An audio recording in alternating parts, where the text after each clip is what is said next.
Gostaria de agradecer à comissão responsável pelo seminário e por todos os seus sustentos apoiados na realização desse evento.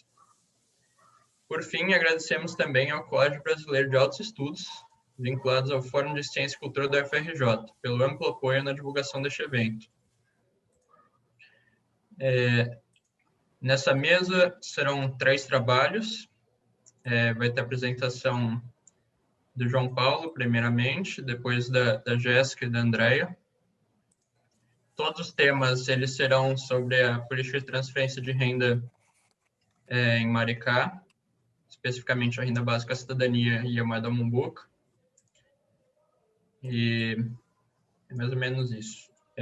O primeiro a falar vai ser o João Paulo. O trabalho do João vai ser sobre efeitos de transferência de... trabalho do João e da Valéria são de efeitos de transferência de renda sobre emprego formal em Maricá. O João é economista pela Universidade Federal Fluminense e agora com mestrado em andamento no PPGE na UFRJ. A Valéria Pero é professora associada do Instituto de Economia na UFRJ e é doutora em economia pela UFRJ também. Eu vou passar a palavra para o João Paulo e ele inicia a apresentação dele e dá um panorama do trabalho e da apresentação dele. Tá certo, gente. Boa noite. Vou compartilhar aqui minha apresentação com vocês. Prazer, né, estar apresentando aqui um pouco do que eu venho trabalhando, um pouco que eu venho produzindo. Esse trabalho ele faz parte dos resultados preliminares da minha dissertação em andamento lá no PPGE, com orientação da professora Valéria, né, professora Valéria Pero. E ela busca um pouco traçar a relação entre a transferência de renda, no caso, transferência de renda, a renda básica de cidadania em Maricá, sobre o emprego formal. Então, vamos lá. A principal questão do trabalho, né, e a questão central de diversos trabalhos, diversos desenhos de políticas públicas, é o efeito da transferência de renda sobre o mercado de trabalho. E a principal preocupação, né, costuma ser o fato de que políticas de transferência de renda poderiam criar desincentivos ao trabalho por meio de um efeito renda, né? Então, pode levar os trabalhadores a preferir mais lazer, né, ao trabalho. No caso a partir do momento que você dá um incremento de renda que não depende, né, do trabalho. Ou também que essas transferências de renda podem diminuir essa faixa de trabalho se esses beneficiários temam perder o benefício se eles trabalharem mais e conseguirem uma posição mais remunerada, caso a transferência de renda esteja atrelada a algum tipo de limite de renda. Mas a hipótese desse trabalho, ela vai em outro sentido, né? Ela vai que a partir do entendimento, ela entende que a transferência condicional de renda ela pode ser importante para a geração de emprego, no caso, né? Então, a partir da ideia que aumentos de renda estimulam aumentos de consumo, que vão estimular a demanda por trabalho e podem mitigar essas possíveis reduções de emprego, né? E então, a hipótese é que a infusão de renda e de consumo realizada por esse programa, ela teve efeitos que transbordaram para os demais habitantes da cidade, que poderia ter se traduzido em mais emprego. Tá bem, eu vou falar um pouco aqui sobre o que é Maricá e a ideia de economia solidária para dar uma ideia de qual é o contexto institucional da cidade, né? O panorama do IBGE, a população estimada em 2020, 164.500 habitantes. Salário médio mensal dos trabalhadores formais, dados da RAIS 2018, 2,4 salários mínimos, R$ 2.279. Pessoal ocupado, 24 mil pessoas ocupadas, população ocupada, isso no setor formal. 15% da população em média, 15% da população ocupada no setor formal. PIB per capita de Maricá, R$ 171 mil, o que bota Maricá entre as cidades com o maior PIB per capita do Brasil, né? Muito por conta dos royalties do petróleo que a cidade recebe. E as transferências de renda, no caso renda básica e cidadania, elas fazem parte de um eixo maior de políticas públicas, né? Que é chamado de economia solidária, que eles vão incluir transferência de renda, educação popular, fomento a empreendimentos coletivos, né, cooperativos, e soberania alimentar. O foco aqui desse trabalho é a transferência de renda e é sobre ela que eu vou entrar em detalhes.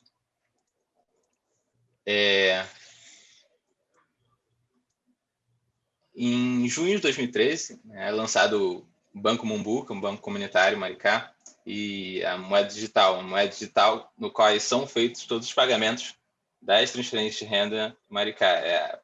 A paridade é 1 para 1 com R$1, então uma Mumbuca vale R$1. Então, já em dezembro de 2013, foi criado o programa Renda Mínima Mumbuca, programa de transferência de renda que ele estabeleceu um valor de R$70, né, 70 Mumbucas por família, com renda abaixo de um salário mínimo, né? Inicialmente, cerca de 400 famílias beneficiadas, logo depois da inauguração do programa, e a partir daí, cerca de 3.500 famílias cadastradas passaram a receber o benefício, né, ao longo do tempo. Já em dezembro de 2015 acontece uma segunda expansão, na faixa de renda ela passou para 3 salários mínimos, e se enquadrando na faixa de renda familiar do cadastro único, então teve uma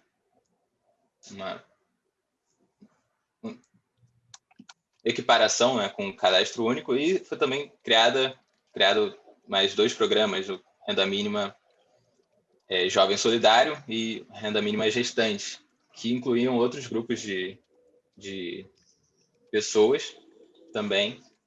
O renda Mínima Jovem pagava 100 Mumbucas, né, R$100 por mês, enquanto o Renda Mínima Gestante também, não me recordo. Mas a ideia é que o programa Renda Mínima Mumbuca ele passa a pagar R$85 por mês, ele aumenta de 70 para 85, e dessa vez, com o aumento da faixa de salário, passa a atingir coisa de 14 mil pessoas, 14 mil famílias. Já em julho de 2017, o Renda Mínima Mumbuca ele aumenta para 110 por município, e também é criado... Também não ficou aqui nesse quadro, mas tem o programa Renda Básica, também é criado em 2015. Ele paga um adicional complementar à Renda Mumbuca de R$10. Então, a ideia é que o programa ele vai se expandindo e ele vai aumentando também em quantidade de renda transferida, né? Ele vai aumentando tanto em quantidade de população, tanto quantidade de dinheiro que ele entrega às pessoas, né? Então, tem uma nova expansão em 2017 na renda, ele aumenta a renda básica e também aumenta a renda Mumbuca. E em 2019 é a maior expansão, que os 3 programas eles foram absorvidos pelo programa que hoje está em vigor, que é o Renda Básica e Cidadania, e ele passa a pagar, ao invés de R$130 por domicílio, que antes de pagar por famílias, passa a pagar auxílio mensal por indivíduo, né? Então, passa a atingir muito mais pessoas, né? 45 mil pessoas, se não me engano. E também esse reajuste, o Fernando informou que ainda não ocorreu, continua valendo o valor do auxílio emergencial, né? E esse auxílio vai ocorrer logo após o fim da pandemia. Isso é reajuste de abril de 2021. Enfim, a ideia do trabalho é verificar qual o impacto dessas transferências de renda sobre o nível de emprego. Então, quando a gente tem apenas uma cidade que foi afetada por essa política pública, a gente precisa de um controle, né? Então, precisaria de uma cidade muito parecida com Maricá, coisa que é difícil de encontrar. Então, a estratégia empírica utilizada pelo trabalho é o método de controle sintético, que nada mais é criar um município a partir de outros municípios que se pareçam, que se aproximem do que é Maricá, do que era Maricá antes da política. E, a partir daí, ver como que seria Maricá sem a implementação dessa política pública. A comparação entre esse município sintético, esse município criado, e o município atual de Maricá, que foi tratado por essa política pública, seria o efeito do tratamento, o efeito das políticas públicas implementadas por Maricá a partir de 2013, onde foi implementado todo o programa de economia solidária da cidade, né? Em especial o programa de transferência de renda, com início no Renda Mínima Mombuca, e agora já um programa unificado, Renda Básica de Cidadania. Então, a metodologia ela é relativamente intuitiva. Então, a partir de um painel com J mais uma cidades, então,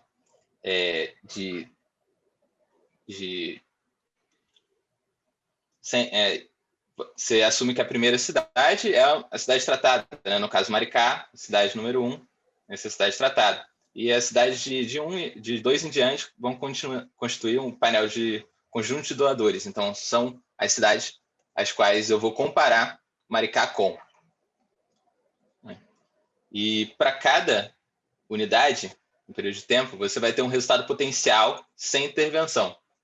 Como que se comportou, no caso, o emprego formal da cidade no período onde não existia renda básica na cidade, né? Não existia renda básica em Maricá.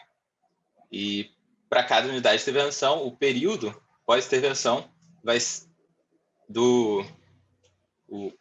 e após o período de intervenção, você vai ter o resultado potencial sobre a intervenção, entre aspas, né? Desse município sintético. O efeito do tratamento que a gente está buscando como eu falei, de fato essa diferença entre o município sintético, o resultado do município sintético e do município tratado. E como que é construído esse município sintético, né? Ele vai ser construído a partir de uma média ponderada de todos os outros municípios. Então, o Maricá sintético vai ser uma média ponderada de todos os outros municípios do meu painel de doadores. Esse meu painel de doadores, esses pesos vão ser calculados a partir de uma aproximação linear, né, das características desses municípios. Então, vou dar o método é comparar as características dos outros municípios e trazer elas, escolher os pesos que mais aproximam os resultados de ambos os municípios antes do período de tratamento. Então, assim que é calculado esses pesos, na verdade é a minimização dessa norma que está descrita aqui. Esse processo não é um processo complicado, é um processo relativamente simples no nível computacional. E, no fim, o efeito da unidade tratada vai ser o efeito, o ATT, né? O efeito médio do tratamento sobre a unidade tratada vai ser o resultado observado de Maricá, o que a gente viu de emprego, mais a média ponderada de todos os outros municípios antes do tratamento. Menos. Ok. O painel que eu utilizei para construir esse município sintético foi a Relação Anual de Informações Sociais, a RAIS, do período de 2002 a 2019, somados com dados do IBGE sobre o PIB dos municípios de 2002 a 2017 e também foram adicionadas estimativas da população, né, do IBGE. A partir disso, aqui é a construção já com algumas variáveis que foram utilizadas, né, as estatísticas descritivas do período antes do tratamento. Então, a ideia aqui é que a unidade tratada seja similar à unidade sintética em termos das variáveis que foram utilizadas. E aqui também está a média da amostra, então é interessante ver como seria se eu comparasse só Maricá com a média da amostra, é bastante diferente, mas comparando com o controle sintético, ele se aproxima muito mais. E é a partir daí que é construído o efeito aí do nosso tratamento, né?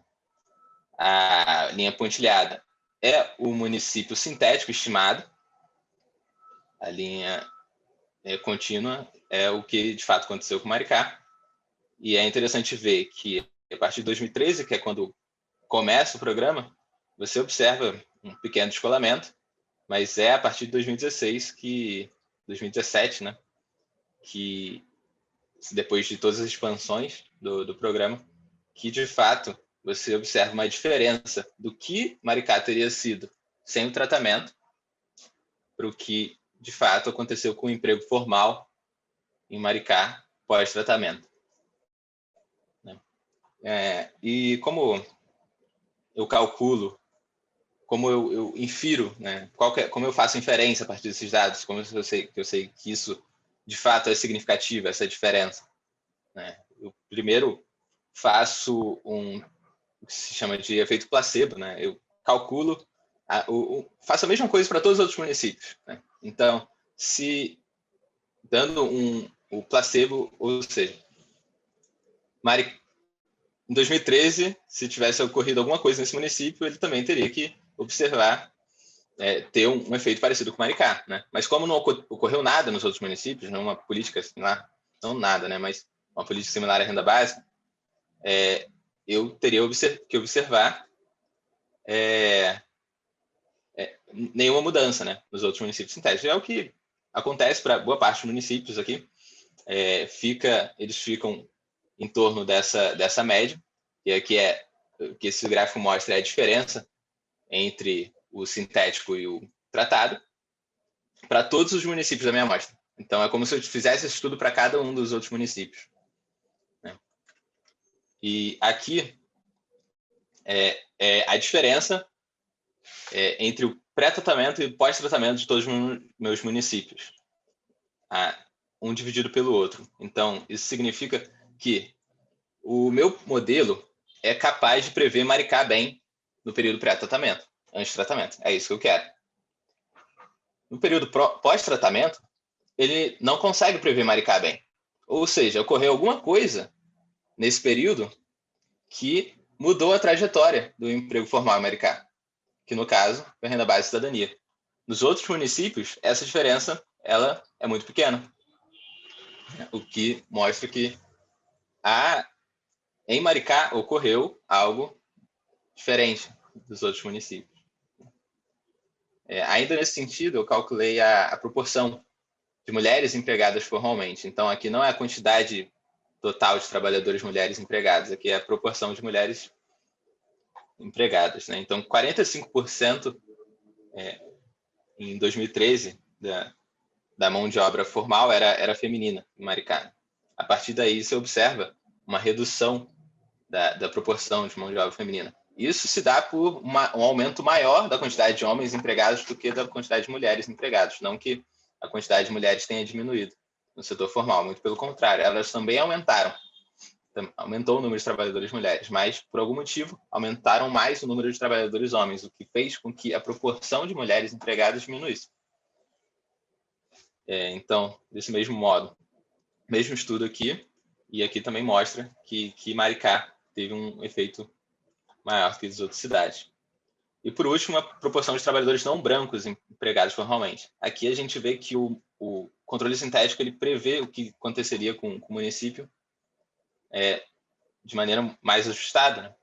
e o que indica que não houve um efeito sobre a quantidade de trabalhadores não brancos, né? Trabalhadores tanto pardos e negros. E basicamente são esses resultados.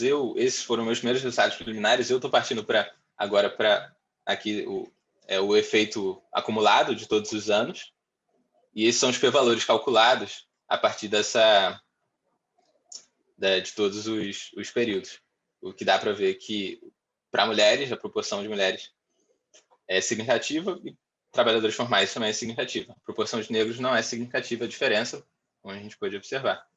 E eu estou partindo um pouco para uma abordagem também de controle sintético, mas um pouco mais elaborada, não vou ter muito tempo de falar aqui, mas que ela me dá outro tipo de inferência, outro tipo de estimação, que é controle sintético generalizado, e aqui são os resultados dele também, e aqui é o intervalo de confiança, que também mostra que a partir de 2017, o emprego formal ele aumentou. Aqui a mesma coisa, o p-valor acumulado, cada período, aqui a gente vê que de 2013 a 2016 é difícil de ver uma diferença, né? Esse valor não é a diferença entre o sintético e Maricá. Não é significativa. A partir de 2017, sim. A proporção aqui que é interessante, a proporção de mulheres deixa de ser significativa a partir desse método. E a inferência dele é um método de bootstrapping, né? Então, ele também usa métodos de machine learning, de validação cruzada, né, para se ajustar melhor antes e depois da morte. Então, acaba por ser um modelo mais robusto, né? Eu ainda estou me acostumando com ele, pretendo partir para ele mais para frente. E é isso, gente. Aqui também para não brancos. O tempo é curto, as coisas acontecem um pouco de maneira mais complexa às vezes, mas obrigado pela oportunidade, eu estou feliz. Obrigado pela apresentação, João. É muito interessante. Eu sei que todo mundo deve estar cheio de perguntas, mas a gente vai fazer o seguinte fluxo aqui na mesa. Vamos fazer mais as 2 apresentações e, ao final, vamos deixar um período só para as perguntas. Então, quem teve pergunta para essa mesa, anota aí e daqui a pouquinho a gente retoma. Bom, para ir para a próxima mesa, o segundo trabalho vai ser sobre... Quem vai apresentar vai ser a Jéssica Maldonado. O trabalho ele vai ser... ele tem o título Renda Básica e Cidadania. A implementação foi capaz de mudar a percepção da política? E esse trabalho foi feito comigo, que sou moderador aqui, né? Porque é um pouco peculiar, mas quem vai apresentar a Jéssica e o Igor Moreira, que é da nossa equipe também. O Igor, ele é estudante de economia na UF. Eu sou doutorando em economia na UF, mestre em políticas públicas pela FRJ. E a Jéssica, ela é economista pela UF e é mestrando em economia atualmente, pela UF também. Passar a palavra para a Jéssica, ela faz a apresentação e dá um panorama do trabalho.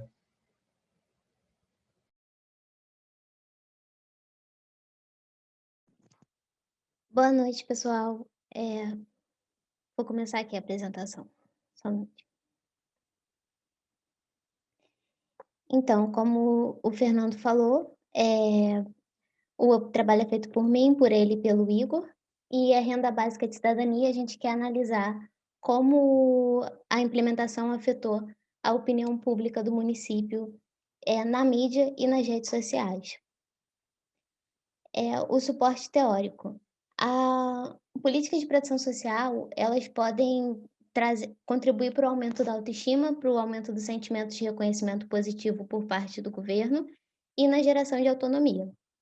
No caso das políticas de transferência focalizadas e condicionadas, esses efeitos positivos podem ser limitados, eles podem gerar sentimentos de exclusão e vergonha por parte dos beneficiários. Então, seriam pontos negativos relacionados às políticas focalizadas e condicionadas, que seria que a revelação da renda pode ser estigmatizante e o cumprimento de condicionalidades, como ir à escola ou frequentar postos de saúde, pode também ser estigmatizante, que seria ruim para os beneficiários.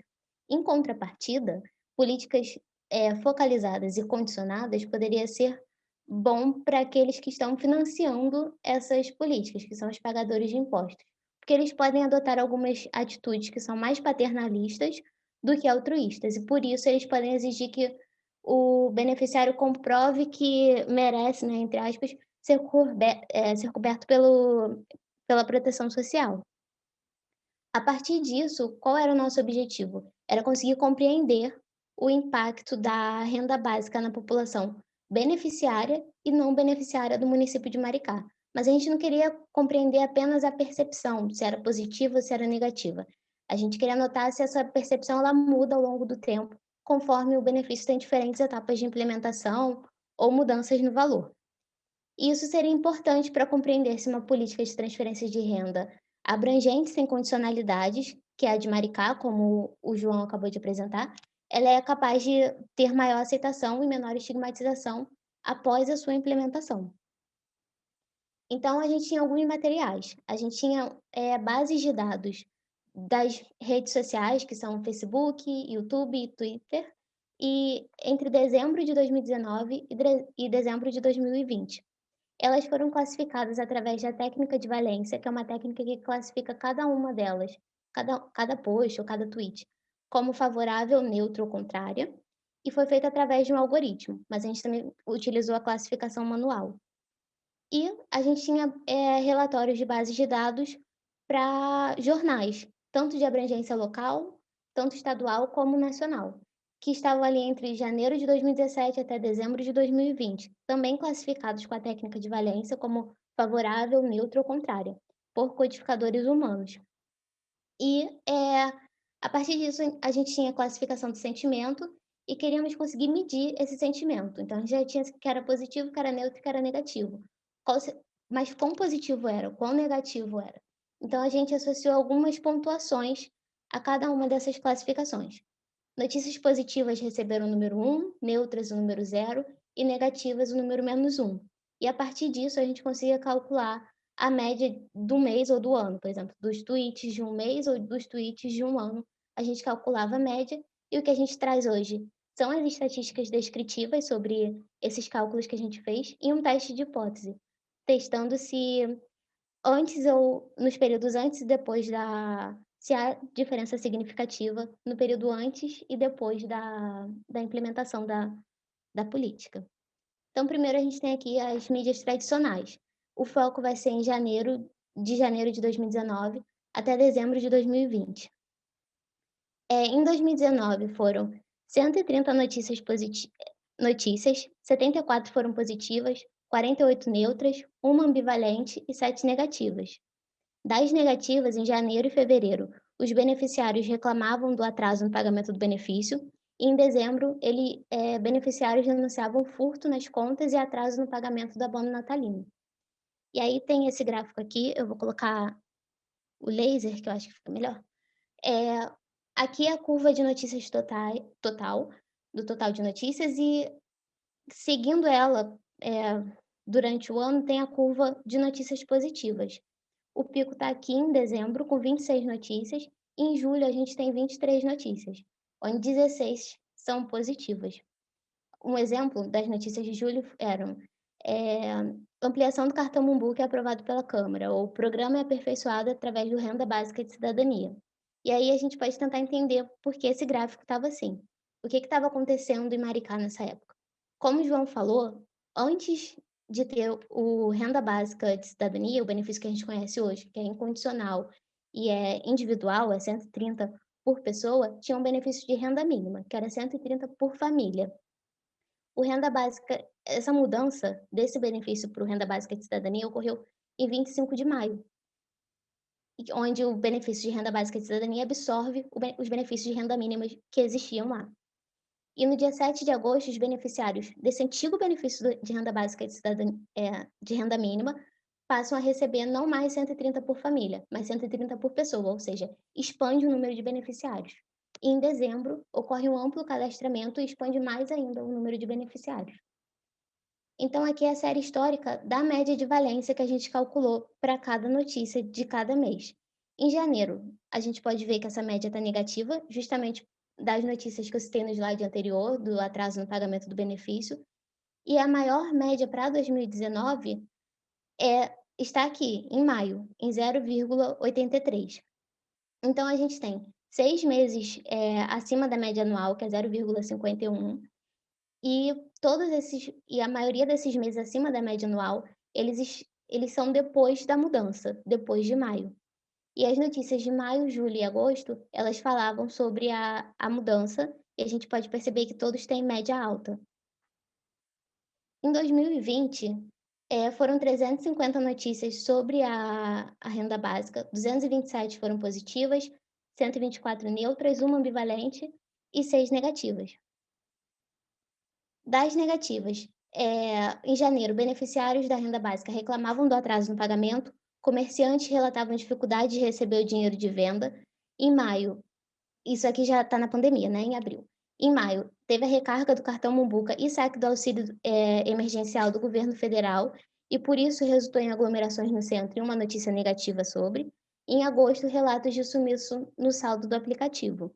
Aqui é o mesmo gráfico da série histórica de polaridade, mas para 2020, e dessa vez não tem uma curva que siga religiosamente a curva do total de notícias.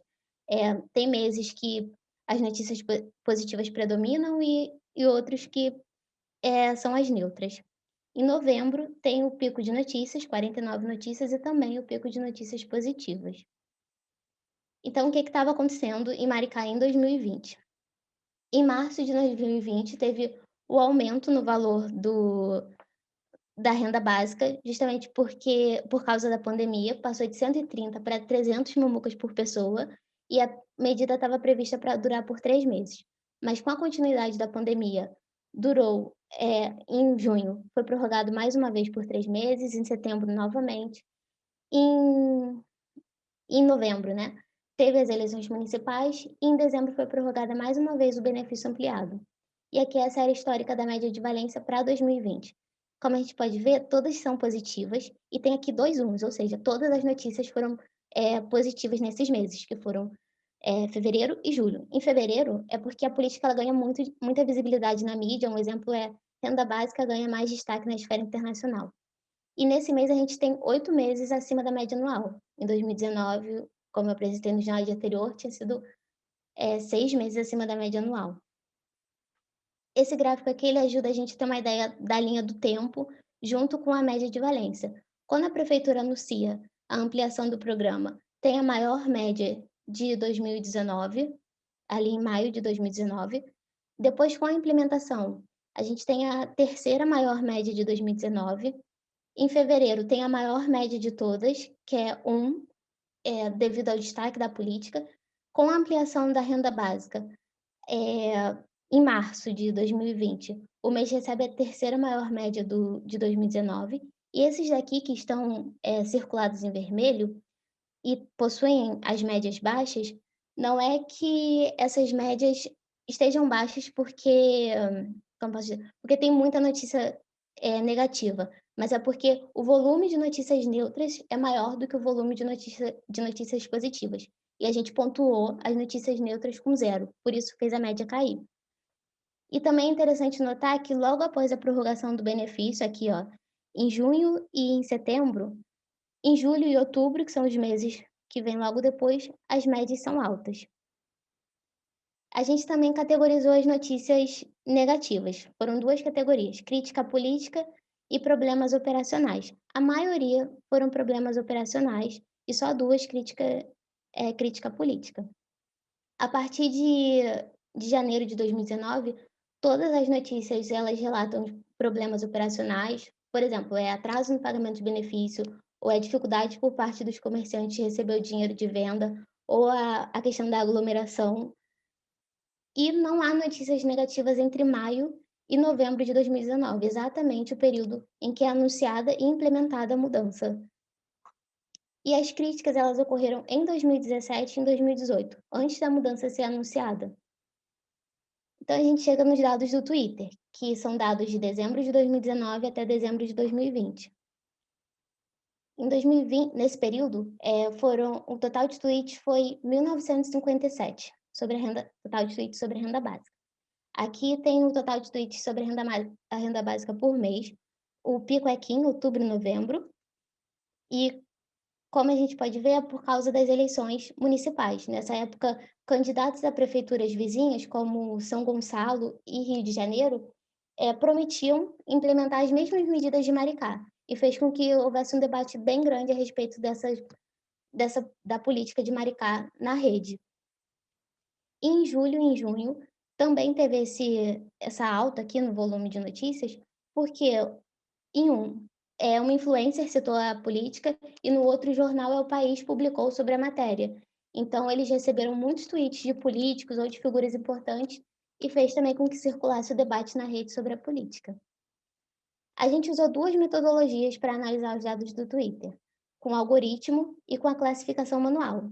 Olhando pela classificação manual, 52% dos tweets são positivos, 38% neutros, só 2% negativos e tem alguns que são sem qualificação, que são 8%.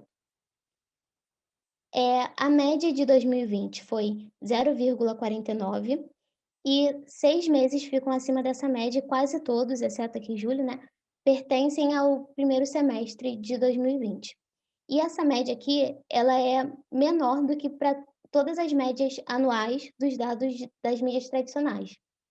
E aqui a gente também traz a série histórica da média de valência do Twitter. Como é possível observar aqui, em março tem a ampliação do benefício e a média é alta. Em abril continua alta, mas em maio cai. Aí, novamente, esses que estão circulados em vermelho, que possuem médias baixas, não é que tenha muitos tweets negativos, mas é que você tem mais tweets neutros do que positivos, fazendo com que caia a média. Por exemplo, em maio, 72% eram tweets neutros e era aviso da prefeitura sobre o pagamento do benefício ou comerciantes anunciando que aceitavam Mumbuca. Em junho e julho tem aquela questão de figuras importantes compartilhando a política e fazendo ter um alcance maior sobre a medida. E em outubro e novembro, novamente, por mais que tenha aquele volume alto de tweets, a média é baixa porque tem bastante tweets neutros. E, de novo, a gente categoriza os tweets e aqui a gente pode perceber que teve uma diferença. Tem mais categorias e tem uma troca. No Twitter, diferente das mídias tradicionais, tem mais crítica política do que críticas sobre problemas operacionais. Essas críticas a políticas, a gente dividiu elas em algumas categorias. Elas podem ser sobre a focalização, tem pessoas que acham que deve ser mais focalizado, tem alguns que acham que a política é uma forma do governo comprar votos, tem os que são contra a transferência de renda, são contra o próprio ideal da política. Alguns fica difícil de reconhecer o que exatamente eles são contra. Outros atrelam a política ao aumento de preços e outros acham que deve ser mais restrito o uso do benefício. Os meses com o maior volume de notícias negativas foram março, abril e outubro, com 5 notícias todos. O interessante é que em março todos são sobre problemas operacionais e em outubro todos são críticas à política. E a partir de setembro, todos os tweets negativos, eles são crítica à política e a maioria sobre focalização e clientelismo, justamente numa época que a gente está chegando próximo às eleições municipais e começa o debate em relação às eleições. Então, a gente realizou os testes de hipótese para verificar a valência. Para as mídias tradicionais, primeiro, a gente utilizou 3 hipóteses. Hipótese 0, não há diferença significativa entre a valência antes e depois da implementação da renda básica no nível individual. A gente considerou ali em dezembro, quando a política foi realmente expandida, porque teve aquele que eu falei lá anteriormente, aquele cadastramento maior, então aumentou o número de beneficiários. Hipótese 1. Não há diferença significativa de valência entre o período antes e depois do aumento do valor do benefício, ou seja, ali em março, quando passa a ser 300 mumbucas e não mais 130 devido à pandemia. Hipótese 2. Análise de valência sempre positiva, indicando que a mídia reporta de forma positiva a política de renda básica.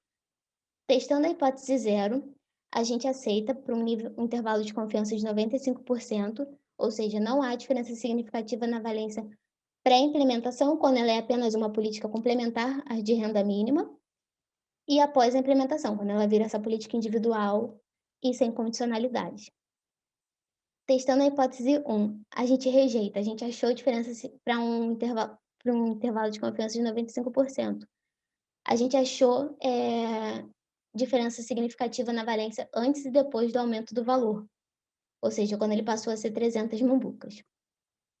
E a hipótese 2, a gente analisou a média de valência anual de todos os anos e aceitamos também que a média ela é sempre positiva e em 2020 a gente tem a maior média de valência. Concluindo, sobre as mídias tradicionais, a média da análise de valência anual para a política ela é retratada sempre positivamente em todo o período analisado. O teste de hipótese, ele não aponta diferença estatisticamente significativa na valência entre o período da renda básica como uma política complementar, que era dali de 2017 até dezembro de 2019, e o período após a implementação efetiva, mas o teste aponta diferença significativa pagando 130 e depois pagando 300 mambucas. Mas aí a gente tem uma interpretação para isso. Não é que quando começou a pagar 300 mambucas a opinião ficou mais negativa. A gente pode perceber aqui que o número de notícias negativas, ele não aumenta tanto assim a porcentagem, né? Não aumenta tanto assim. O que aumenta foi, como eu citei com aqueles quadradinhos vermelhos anteriormente, são o número de notícias neutras. Elas aumentam aqui entre abril e dezembro de 2020. Então não é que ficou mais negativa, ficou menos positiva porque ficou mais neutra. Para os dados do Twitter, são 3 hipóteses também. A hipótese 0 é que não há diferença significativa na valência entre o período com benefício pagando 130 e depois com 300 mambucas.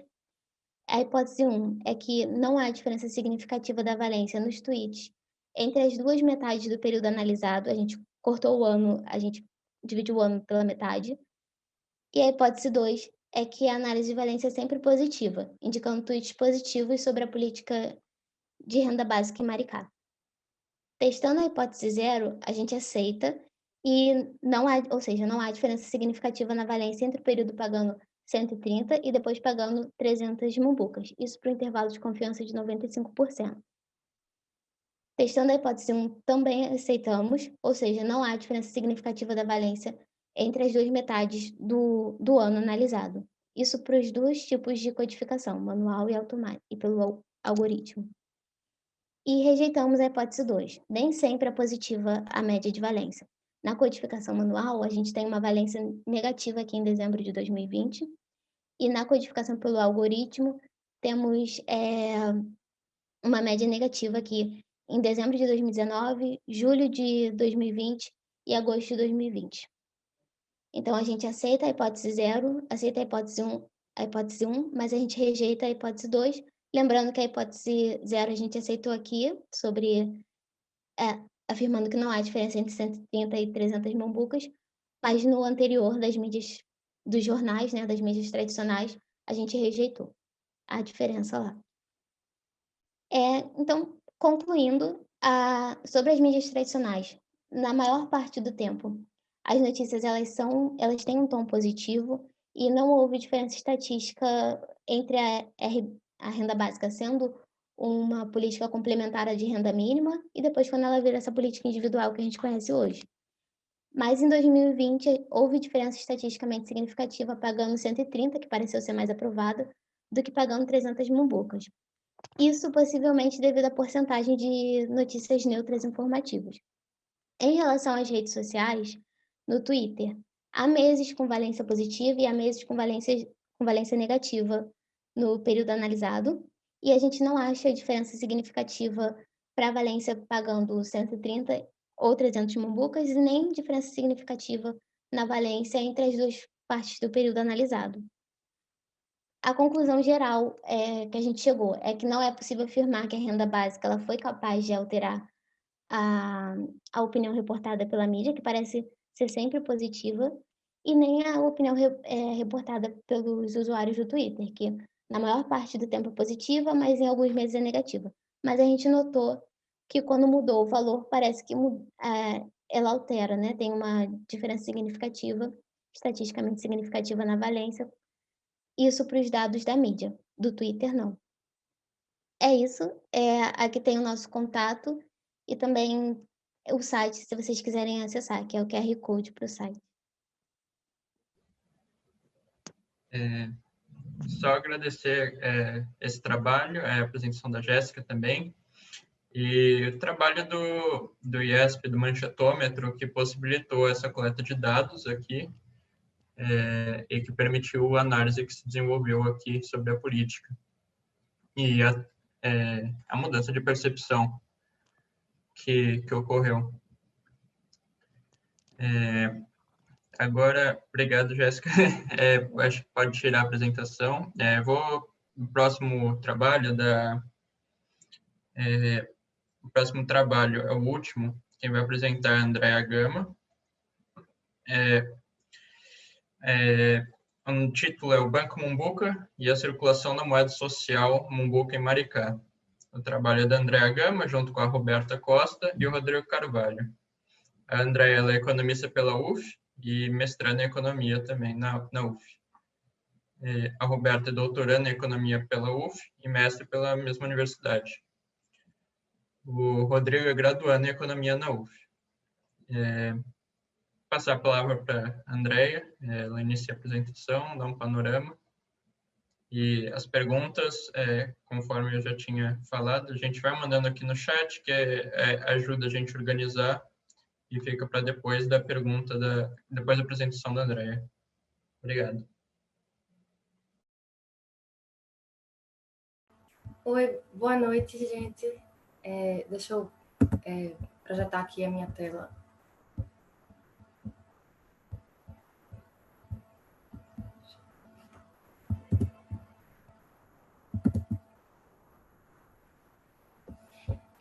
Bom, então, eu sou a Andrea.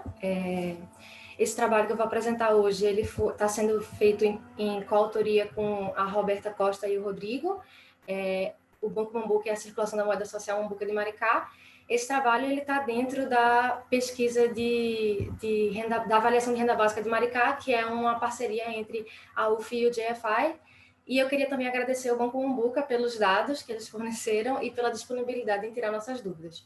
Então, o objetivo dessa apresentação vai ser introduzir brevemente o conceito de bancos comunitários e moedas sociais, apresentar algumas características do Banco Mumbuca e da moeda Mumbuca de Maricá, e apresentar dados descritivos preliminares sobre a moeda Mumbuca em relação à adesão e circulação da moeda entre fevereiro de 2018 e agosto de 2020. Os bancos comunitários de desenvolvimento são instituições sem fins lucrativos que visam promover o desenvolvimento local e complementar a oferta e acesso ao sistema financeiro. No Brasil, existem mais de 100 bancos comunitários que compõem a rede brasileira de bancos comunitários. E esses bancos têm como função, dentre outros, fazer a gestão de recursos e atividades voltadas para as necessidades e demandas locais. Então, é importante que o banco comunitário, enquanto instituição, seja apropriado pelos membros da comunidade a que ele atende e que as demandas e as manifestações dessa comunidade sejam levadas em consideração na tomada de decisão e nas diretrizes do banco. Outra função dos bancos comunitários é conceder linhas de crédito a juros baixos e emitir e gerenciar o uso de moedas sociais. As moedas sociais, elas são moedas complementares à moeda nacional. Elas têm objetivos atrelados a necessidades sociais, e uma característica interessante delas é que elas são delimitadas territorialmente, ou seja, elas só circulam dentro de um território geográfico pré-determinado, e elas podem ser emitidas por entidades privadas ou públicas. As moedas sociais, elas são um dos principais instrumentos utilizados pelos bancos comunitários para impulsionar o desenvolvimento local, né? E como isso acontece? Então, por exemplo, o banco pode conceder linha de crédito em moeda social ou emitir, distribuir moeda social e incentivar o consumo dentro daquela localidade, né, dentro daquela comunidade em que a moeda social circula, e isso a gente espera que gere um ciclo de dinamização econômica. Para isso acontecer, é preciso que exista uma relação de confiança entre o banco comunitário e as pessoas que usam, né? Isso acontece através de uma relação de proximidade entre o banco e a comunidade. E no caso da moeda social, das moedas sociais brasileiras, né? Uma coisa que confere confiabilidade a elas também é que o lastro é feito em real. Uma característica particular do Banco Mumbuca e da moeda social Mumbuca de Maricá é que eles foram criados pela Prefeitura de Maricá a partir de uma lei em 2013. Então, tanto o Banco Mumbuca quanto a moeda Mumbuca, eles foram criados com o propósito de realizar pagamentos de benefícios sociais de transferência de renda em moeda social, que circula dentro do município inteiro de Maricá, que é o que o banco atende.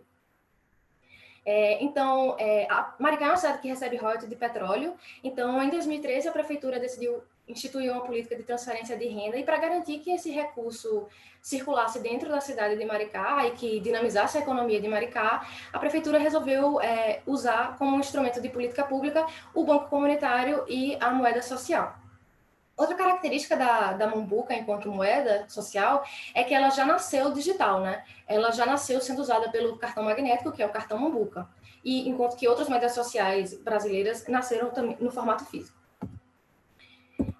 A moeda, como o João falou, a Mumbuca, ela tem a paridade de 1 para 1 com o real. E como é feita a criação da Mumbuca? Ela é feita majoritariamente pela transferência que a prefeitura faz, né? Então, a prefeitura faz um depósito no Banco Mumbuca com o valor dos benefícios, e o Banco Mumbuca faz o repasse para os beneficiários. Essa é a principal fonte de criação de moeda Mumbuca pelo Banco Mumbuca, né? Hoje em dia, pessoas físicas e negócios também podem fazer depósitos no Banco Mumbuca, ou seja, criar Mumbuca convertendo real para Mumbuca. Mas nos dados que a gente tem, essa é uma parcela pouco expressiva da criação de Mumbuca. Para efeitos desse trabalho, a distribuição de Mumbuca vai ser equivalente ao resgate de Mumbucas, que é a conversão de Mumbuca para real, ou seja, a retirada da Mumbuca de circulação. Essa operação é possível para as contas do Banco Mumbuca, exceto para as contas de beneficiários de renda básica e cidadania. Então, em relação à circulação da Mumbuca, entre 2013 e 2017, os programas sociais, como o João e a Jéssica falaram, os programas sociais que transferiam renda em Mumbuca eram renda mínima e o renda básica de cidadania, que eram pagos por família, por domicílio, né? Nesse período, a produção do cartão Mumbuca, ela era feita por uma empresa privada de cartão alimentação, né? Era assim que funcionava, bem como o credenciamento dos negócios. Eu não vou me deter muito nesse período, porque os dados que a gente tem de transação são referentes ao período de 2018 a 2020, que foi quando o Banco Mumbuca adotou a plataforma É-Dinheiro. A plataforma É-Dinheiro é uma fintech da rede brasileira de bancos comunitários, é um arranjo de pagamento pré-pago que faz pagamentos e transferências e permite a emissão de moeda digital. Então, funciona como se fosse uma conta digital, que pode ser utilizada por aplicativo de celular. Então, a partir desse ponto, todos os cidadãos de Maricá passaram a ter acesso à Mumbuca, porque antes apenas os beneficiários recebiam a Mumbuca via cartão Mumbuca, né?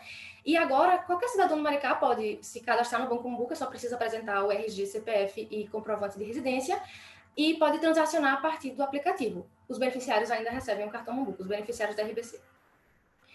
Com a adoção da plataforma É-Dinheiro também, o Banco Mumbuca passou a fazer a própria gestão de produção dos cartões e de emissão de moeda digital.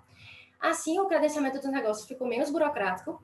E como funciona, né, essa transação? Então, a pessoa vai num negócio, quando eu falo negócio, eu estou me referindo a comércio, lugares onde tem comércio de prestação de serviço ou de bens, pode ser informal ou informal. Então, a pessoa vai no negócio e paga ou com o cartão Mumbuca ou com o aplicativo, e esse valor fica disponível à vista na conta do negociante, na conta do comerciante no Banco Mumbuca, o que significa que esse comércio ele pode usar a Mumbuca para fazer outros tipos de pagamento, por exemplo, em outros negócios que aceitam a Mumbuca. Nesse período também, o Banco Mumbuca, por exemplo, passou a pagar salário de alguns funcionários em Mumbuca, e a prefeitura paga o abono salarial de alguns funcionários também em Mumbuca. Vou falar um pouco aqui dos dos marcos do tempo, né? A Jéssica e o João já falaram sobre isso, então eu vou falar brevemente. Esses marcos do tempo, eles vão aparecer como linhas verticais nos gráficos que eu vou mostrar a seguir. A gente tem em maio, quando foi anunciada a reformulação e expansão do programa da RBC, que é quando a RBC deixa de ser um benefício por família, por domicílio, e passa a ser um benefício por indivíduo. Em agosto começa o pagamento da RBC nesses moldes, né? Em novembro, dezembro de 2019, tem a abertura de cadastro de novos beneficiários, e nesse mês a prefeitura antecipou o pagamento do benefício referente a janeiro de 2020. Então, no mês de dezembro, os beneficiários recebem os seus benefícios referentes a dezembro de 2019 e a janeiro de 2020. Isso vai ficar aparente em alguns gráficos. E em março de 2020 tem o anúncio das medidas de proteção econômica de combate à pandemia, que durariam 3 meses, mas ficaram sendo renovadas continuamente até hoje, que é a antecipação do abono natalino, o aumento da RBC para 300 mambucas por indivíduo e a criação do PAT, que é o Programa de Amparo ao Trabalhador, que paga um salário mínimo em mambuca para trabalhadores informais e autônomos. E em junho de 2020, a gente tem a prorrogação por mais 3 meses do PAT e do pagamento de mambuca, da RBC com 300 mambucas por indivíduo. Esse gráfico aqui, ele mostra o cadastro de negócios e beneficiários. Os negócios estão em azul no eixo principal, e o cadastro de beneficiários está em vermelho no eixo secundário. Em relação a esse aumento no cadastro de beneficiários aqui que a gente está vendo, no início de 2018, esse movimento aqui que a gente está vendo é referente tanto a novos beneficiários que estão se inscrevendo nos programas sociais de Maricá, mas também a gente vê a migração das contas para a plataforma dinheiro. E aqui em novembro e dezembro a gente vê um pico no aumento de cadastro de beneficiários, que foi quando houve a abertura do cadastramento. Em relação aos negócios, a gente vê que a partir de 2018, do início de 2018, que é quando o Banco Mambuca adotou a plataforma dinheiro, tem uma tendência de aumento no cadastro de negócios que estão se registrando para aceitar mambucas, né? Quando a reformulação da RBC é anunciada e quando o primeiro pagamento é efetuado, a gente também vê uma tendência de aumento no cadastro de negócios. E em abril de 2020, a gente vê que tem um pico no cadastro de negócios nesse mês, né? Isso pode ser tanto um reflexo, um delay do aumento de beneficiários, como também pode ser porque foi anunciada as medidas de combate à pandemia, né? Que as medidas de combate à pandemia aumentaram o número de mambucas que estavam sendo transferidas para cidadãos de Maricá, né? Então, assim, a gente espera que conforme aumentem os beneficiários, aumentem também os beneficiários e o montante de benefício que está sendo pago, né? Aumente também o número de negócios que fiquem interessados em aceitar a mambuca. Nesse gráfico aqui, o que a gente vê é o volume transacionado por tipo de transação. O volume transacionado é o somatório de todas as transações por ano. A gente vê que em 2020 tem um aumento expressivo no volume transacionado em Maricá, em mambucas, né? Transacionado em mambucas, mesmo que a gente só tenha dados até agosto de 2020. Isso porque não só tem um aumento no número de beneficiários no final de 2019, mas também porque, com as medidas de combate à pandemia, houve um aumento significativo de mambucas que estavam sendo transferidas para os cidadãos. Em relação ao tipo de transação, a gente consegue ver que a compra de bens e serviços é o tipo de transação que mais movimenta mambucas em todos os anos, né? 2018, 2019 e 2020. Ou seja, as pessoas estão consumindo em Maricá, em mambuca. E a segunda tipo de transação que tem o maior volume transacionado é a conversão de mambucas, que é a destruição de mambucas. Em relação às transações de pagamento de boleto de transferência, a gente vê que em 2018 e 2019 elas são bem pouco expressivas e tem um aumento bastante grande em 2020, né? Que pode ser tanto porque houve um aumento na circulação de mambucas na cidade, né? Como também por uma questão de familiaridade dos usuários do banco com os serviços que o banco tem. Esse gráfico mostra o volume transacionado e valor médio por transação. O volume transacionado eu expliquei já no gráfico anterior, só que agora a gente está vendo por mês. Mas nesse caso aqui, a gente só considerou o pagamento de boleto, compra de bens e serviços e transferência, porque são as transações que fazem movimentação em mambuca, né? A gente desconsiderou a conversão de mambuca, que é a tirada da mambuca de circulação. O período considerado é a partir da adoção da plataforma dinheiro, fevereiro de 2018, até agosto de 2020. Por esse gráfico, a gente vê que tem uma tendência sutil de crescimento no volume transacionado até o primeiro semestre de 2019, E a partir do primeiro pagamento da RBC, como ela é hoje, né, que é por indivíduo, a gente vê que começa a ter uma tendência mais expressiva de aumento no volume transacionado, tendo um pico em dezembro de 2019, justamente porque teve um aumento no número de beneficiários em dezembro de 2019, como também os beneficiários receberam por 2 meses, né? Tanto que em janeiro não tem um vale, porque os beneficiários não receberam em janeiro, receberam em dezembro. E depois, a partir de fevereiro de 2020, essa tendência crescente no volume transacionado continua a aumentar e fica ainda mais expressiva depois do anúncio das medidas de combate à pandemia e da prorrogação das medidas de combate à pandemia, né? Então, assim, é de se esperar que conforme o número de beneficiários aumente, conforme o número de negócios que aceitam Mombuca aumente, e principalmente em 2020, que mais pessoas estão recebendo benefícios e benefícios maiores, o volume de transacionado aumente. Esse gráfico ele mostra o volume transacionado por tipo de conta. É as mesmas transações do gráfico anterior, mas aqui a gente está vendo a proporção do volume transacionado por tipo de conta. Nós temos 4 tipos de contas. Em relação aos negócios, dos negócios que estão credenciados no Banco Mombuca, 4.062 realizam transações em Mombuca, ou seja, realizam essas transações em Mombuca, né? Realizam pagamentos em Mombuca, o que nos leva a que esses 4.062 estão usando a Mombuca para fazer outros tipos de compra, né?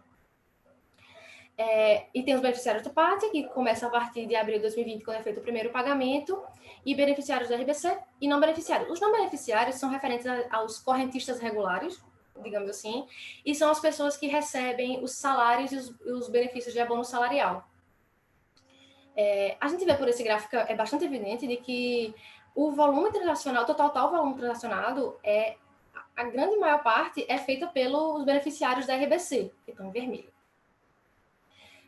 Exceto quando em maio de 2020, quando os beneficiários do PAT superam os beneficiários da RBC em proporção, né, de volume transacionado.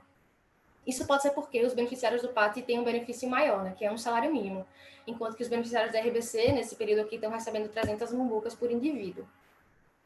Ou seja, o que a gente está vendo é que o volume transacional de Mombuca, a circulação da Mombuca, ela é bastante dependente, ela é feita majoritariamente por aquelas pessoas que recebem transferência de renda pela prefeitura em Mombuca.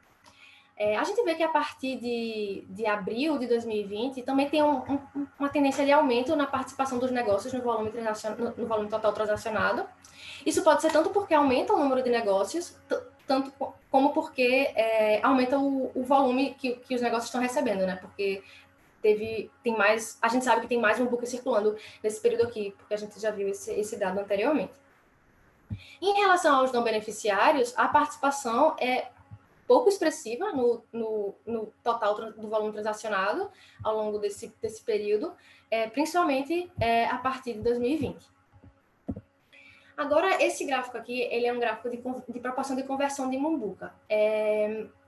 Então, como a gente fez essa conta? Em relação à criação de Mombuca, que majoritariamente é a transferência que a prefeitura faz por mês para os beneficiários e eventuais depósitos realizados por pessoas físicas ou negócios, sobre o montante total convertido de Mombuca para real naquele mês.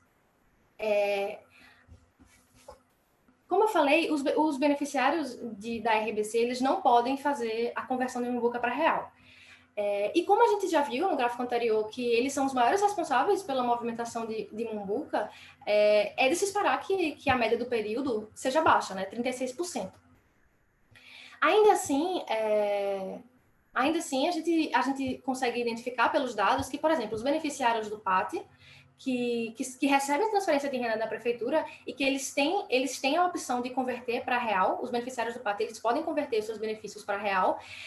Do benefício total concedido, só 13% foi convertido para Mombuca. O que parece indicar que esses beneficiários do PAT estão tendo interesse em transacionar em Mombuca, ou seja, estão consumindo em Maricá. Em relação a esse gráfico, o mês de janeiro não está aqui, porque, como eu falei, em janeiro houve uma criação pouca, não teve muita criação de Mombuca, né? Porque a prefeitura pagou o benefício dobrado em dezembro. Aí atrapalhava a visualização do gráfico, então eu tirei para a gente poder ver o movimento dos outros meses. E em junho de 2020 é um outro outlier que aparentemente nesse mês não houve conversão de Mombuca para real. Esse gráfico é um outro gráfico de proporção de conversão de Mombuca, só que na perspectiva dos negócios. nesse caso, é a receita total dos negócios em Mumbuca sobre o montante de Mumbucas que eles converteram para reais por mês. Como vocês podem ver, esses gráficos eles são bem parecidos. Então, como os beneficiários da RBC não podem converter Mumbuca para real e os beneficiários do PAT aparentemente fazem isso pouco, o que está sendo visto aqui nesse gráfico é provavelmente majoritariamente realizado pelos negócios. Dos negócios credenciados no Banco Mumbuca, 6.041 recebem pagamentos em Mumbuca nesse período, né, de fevereiro de 2018 até agosto de 2020, 73%. Desses 6.000, 67% convertem Mumbucas para reais. Ou seja, 33% não convertem Mumbucas para reais. O que nos leva a crer que esses 33% eles consomem também em Mumbuca, possivelmente em outros comércios de Maricá, né? Então, a gente imagina, a hipótese é que sejam negócios pequenos que compram insumos de outros estabelecimentos comerciais de Maricá em Mumbuca. Por outro lado, 26% desses 6.000 negócios usam a conta no Banco Mumbuca exclusivamente para converter Mumbucas para reais, ou seja, eles retiram a Mumbuca de circulação. A gente vê por esse gráfico que até o primeiro semestre de 2019 tem uma tendência crescente na proporção de conversão de Mumbuca, e a partir do anúncio da reformulação da RBC e do primeiro pagamento tem uma tendência relativa de queda, né? Tem esse vale aqui em dezembro de 2019, porque foi onde circulou muita Mumbuca, que a prefeitura pagou benefício referente a janeiro, e por isso também em janeiro tem esse pico. Então, a média total do período de receita dos negócios sobre conversão de Mumbuca foi de 59%. O que nos leva a crer que 40% dessa receita está sendo usada para consumir, pelo menos em parte, em outros negócios de Maricá. Então, eu chego aqui à conclusão. A conclusão é evidente, né? É evidente que houve um aumento no volume transacionado em Mumbuca e em Maricá, principalmente em 2020, por causa do aumento, não só do aumento de beneficiários e do aumento do benefício, mas por causa também das medidas de combate, medidas de proteção econômica de combate à pandemia, que injetou muitas Mumbucas em Maricá. A gente também consegue ver que houve um crescimento no número de estabelecimentos que aceitam Mumbuca, o que aponta para uma boa aceitação da moeda. Como eu falei, é de se esperar que conforme o número de beneficiários aumente o número de negócios que estejam interessados em aceitar Mumbuca. Mas, como a gente viu, existe uma proporção baixa de conversão de Mumbuca para os negócios, o que também é um indício da aceitação positiva, porque nos leva a crer que eles estão continuando o ciclo da Mumbuca, né? Alongando o ciclo da Mumbuca. A Mumbuca não está sendo destruída no seu primeiro uso. Bem como a baixa proporção de conversão de Mumbucas pelos beneficiários do PAT, que recebem transferência da prefeitura e que poderiam optar por converter para real o seu benefício, mas, aparentemente, eles consomem em Mumbuca e em Maricá. A gente também conclui que, eu acho que meu tempo está acabando, mas a gente também conclui que a circulação da Mumbuca de Maricá ela está bastante atrelada às políticas públicas da Prefeitura de Maricá de transferência de renda. Então, com isso, eu chego ao fim da minha apresentação. Eu agradeço a todo mundo por assistir. Como eu falei, essa é uma análise preliminar, é a primeira vez que a gente está olhando para esses dados. Então, se alguém tiver perguntas, comentários ou sugestões, a gente está super aberto para ouvir. O contato está aí e o site da pesquisa de Maricá também. E eu agradeço mais uma vez o Banco Mumbuca pela colaboração. Obrigada, gente. Bom, obrigado, Andréia. Ótima apresentação. Eu mandei aqui no chat a lista de presença. Vou mandar de novo o link. Para quem quiser fazer a requisição do certificado de presença, preencha aqui e anota a opção específica e entraremos em contato mais à frente. Sobre as perguntas, já mandaram algumas aqui no chat, eu já arrumei algumas aqui. Vou pedir para quem tiver mais perguntas e ainda não tivesse pronunciado, manda no chat, por favor, e a gente vai selecionando. Eu vou começar primeiro com perguntas para o João Paulo. Vão ser 15 minutos para essas perguntas, então vai ser um pouco curto, mas vamos tentar solucionar as dúvidas todas. Eu vou começar pelas do João Paulo, que já chegaram há algum tempo. A Luana Passos, ela disse, muito interessante pesquisa, João. teria no programa de Maricá alguma peculiaridade que possa explicar por que o efeito do emprego foi maior para homens? Ou você teria hipóteses para esse efeito diferenciado por sexo? Pode... Você vai perguntar uma por uma? É porque a outra Não, pergunta acho que também se relaciona bem. tá bom. Vou falar das três, então. Bom, Isso. essa primeira da Luana, a segunda da Denise, Denise Naumann. Elogiou seu trabalho e perguntou se você pretende fazer um recorte por setor que criou um emprego. E a última pergunta seria para a Célia, essa foi da Célia Kirstenetsky. Qual foi a hipótese para explicar a associação positiva observada entre a renda básica e o emprego formal na cidade de Maricá? Beleza. Ok, eu vou começar pela pergunta da professora Célia, mas tá no início da discussão, né? De fato, assim, quando você pensa nessa associação positiva entre emprego e transferência de renda, é notável, né? Porque já existe uma literatura consolidada que fala da relação entre transferência de renda e trabalho, e normalmente esse efeito estimado ele é próximo de zero, né? Diferente do que pensávamos ser uma associação negativa, né? Que a transferência de renda geraria desemprego, na verdade é próximo de zero. E o que levaria a ideia de ser uma associação positiva, né? O que teria de diferente em Maricá para mostrar a associação positiva? Eu acho interessante também que isso vai totalmente contra o trabalho da André, que é de fato a Mumbuca, né? Que permite que Maricá tenha uma política de renda básica regionalizada e que essa renda básica ela não tem vazamento para outros municípios, né? Tecnicamente ela ficaria em Maricá.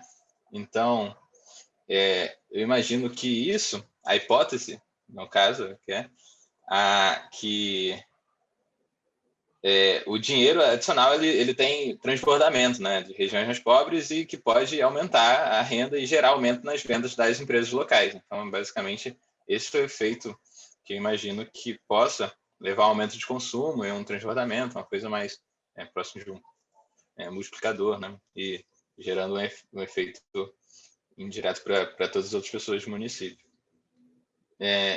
Aí, as próximas perguntas é sobre o efeito das mulheres, né? Acho interessante como esse resultado ele é até um pouco contra-intuitivo, a gente pensa, porque ele vai na contramão dos outros municípios do Rio, né? Primeiro, quando você olha a média dos outros municípios do Rio, a proporção de mulheres ela vai aumentando, né? Tanto é que é isso que prevê o controle sintético de Maricá, que a média de mulheres empregadas, proporção, né, de mulheres empregadas, ela vai se aproximando mais dos 50%, né, que é a média populacional. E Maricá, por algum motivo que eu não verifiquei, a quantidade de trabalhadores homens ela aumenta. Eu de fato, não tenho como formular umas hipóteses mais certeiras, né, mas eu imagino que isso vai totalmente contra ao tipo de trabalho, né, o setor de trabalho que é afetado. Então, dá sim para verificar isso, essas duas hipóteses a partir da ideia do setor de emprego, né? Então, separar, ver se esse efeito da transferência de renda ela tem um efeito maior por setor, né? Então, eu acho que é um caminho. Eu acho que vou tentar dar um gancho ali, mas são diversas questões, né? Então, seriam vários ganchos para seguir nesse trabalho, mas com certeza essa relação de gênero ela tem uma importância.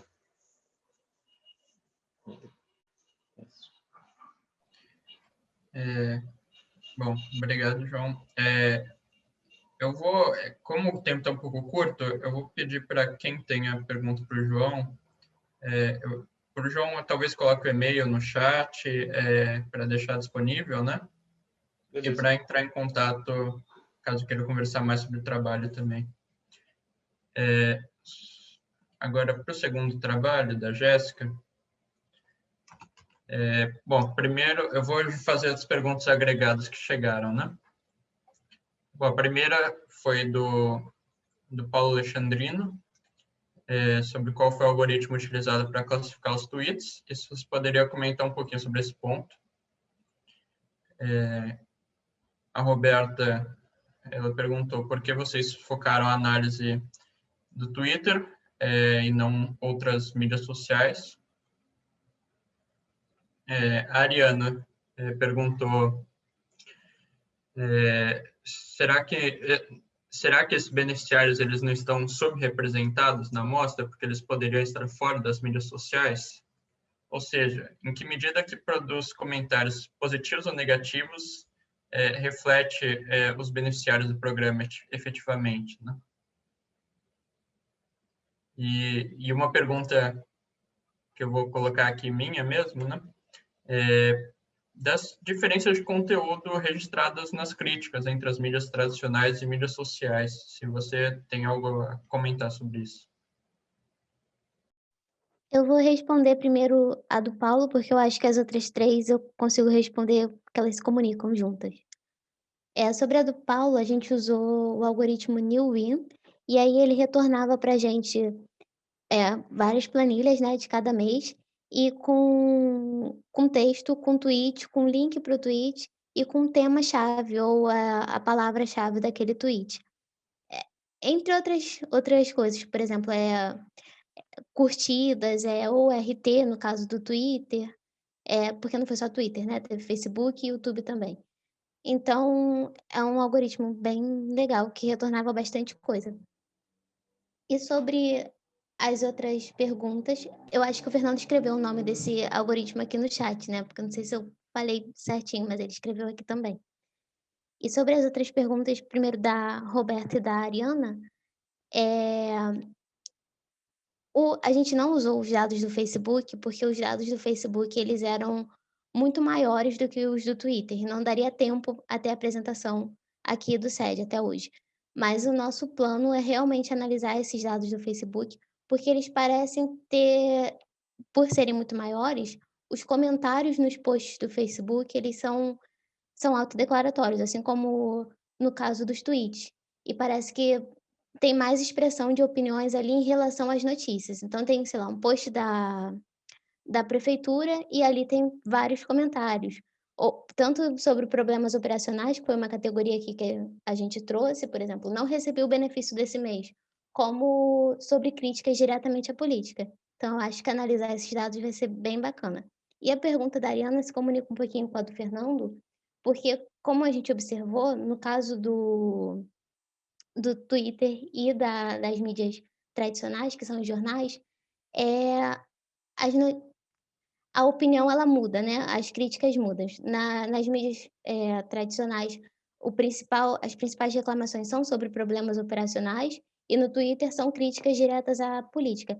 E isso se deve muito ao fato de que é mais fácil você acessar o Twitter do que você é uma pessoa normal, não é político nem nada, acessar o Twitter do que acessar, jornais, seja local, estadual ou nacional. Então as críticas que a gente tinha à política nas notícias de jornais era um de vereador e outro de um deputado. Então, assim, é realmente mais difícil que beneficiários ou não beneficiários sejam entrevistados por notícias, de mídias tradicionais para saberem para opinarem sobre a política. Então, realmente, não é certo que o Twitter ele seja uma rede que represente todos esses beneficiários, mas é mais do que as mídias tradicionais e talvez o Facebook ajude a complementar. E principalmente o que vai ajudar a complementar é a fase qualitativa da nossa pesquisa. Então, isso é só um complemento à fase qualitativa, as entrevistas, porque as opiniões mesmos a gente vai saber por lá. Obrigado, Jéssica. Só um comentário sobre a pergunta da Ariana. A literatura internacional aí tá um pouco... Tem literatura nessa área, e no exterior tem algumas comparações que fizeram entre mídias sociais e pesquisas domiciliares também, né, para ver se você obtém resultados semelhantes. E a conclusão foi que sim, foi que os resultados que você obtinha de aprovação online e de pesquisas domiciliares eram similares. Então, pode ter uma subrepresentação? Pode, mas até certo ponto os resultados que você chega são similares com pesquisas domiciliares. Bom, indo para as perguntas da Andrea, eu vou pedir de novo para João Paulo e Jéssica colocar o e-mail aqui, já que eu estou vendo que está chegando mais perguntas. Daí vocês entrem em contato diretamente. Sobre a Andrea, começar com a pergunta do Vitor Bride. Ele perguntou se serviços como frete, médico, salão de beleza são negociados em Mumbuca ou somente bens como alimentos ou remédios.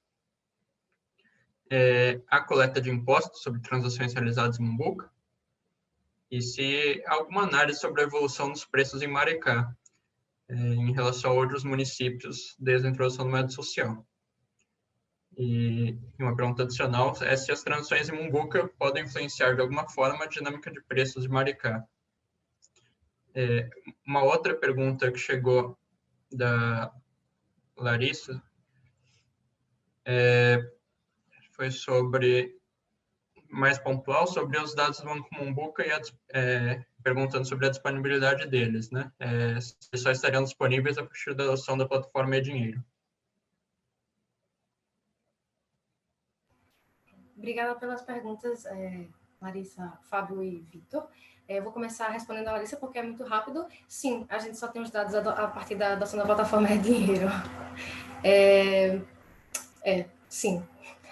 Em relação a outros serviços que não só remédios e alimentos se podem ser comprados em Mumbuca.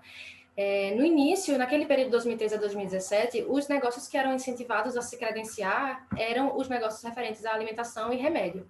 Depois, quando ficou mais fácil para os negócios se credenciarem e quando a Mumbuca começou a circular mais, outros negócios foram se credenciando. Nunca houve, eu acredito, uma limitação de que tipo de negócio poderia se credenciar no Banco Mumbuca. Hoje em dia, existem várias categorias de negócios, até pequeníssimos negócios, inclusive informais, não tem distinção no banco para fazer credenciamento entre formal e informal. Então, por exemplo, se alguém quer vender chocolate para pagar uma festa, para juntar dinheiro para uma festa e quiser receber em Mumbuca, essa pessoa pode se credenciar no Banco Mumbuca para receber em Mumbuca como comerciante. Tá? Então, sim, existem vários outros tipos de negócios. Inclusive,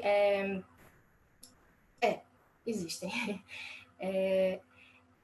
Sobre coleta de imposto. Os impostos, eu acredito que eles são coletados normalmente sobre consumo. No caso, no Banco Mumbuca, como eu falei, existem tantos negócios informais como informais, né? Não existe essa distinção. Então, acho que eu não saberia me aprofundar muito mais nessa resposta.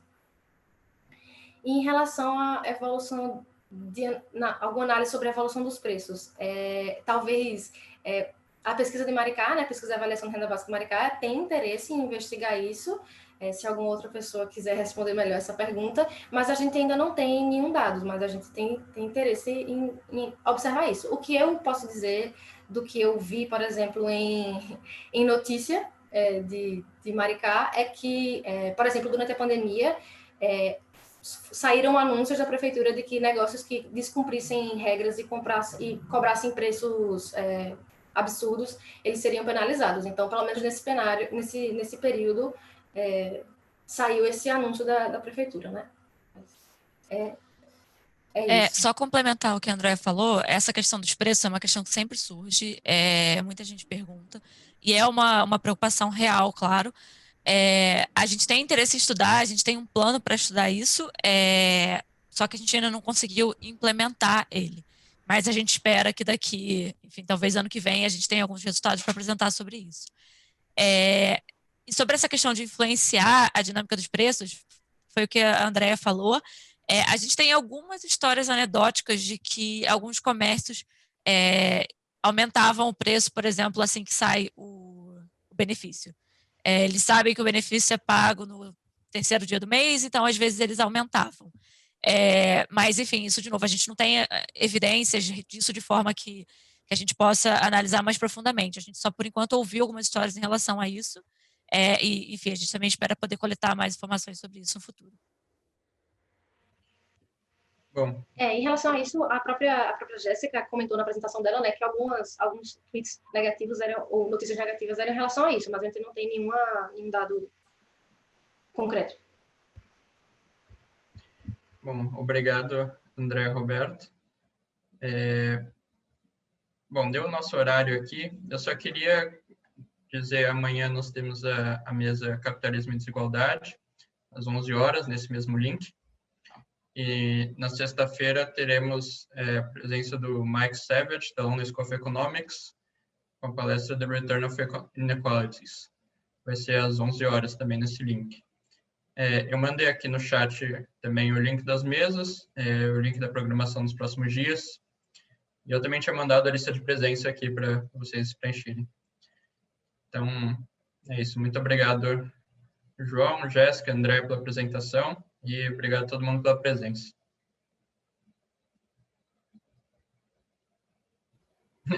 Tchau, tchau. Tchau, tchau, gente.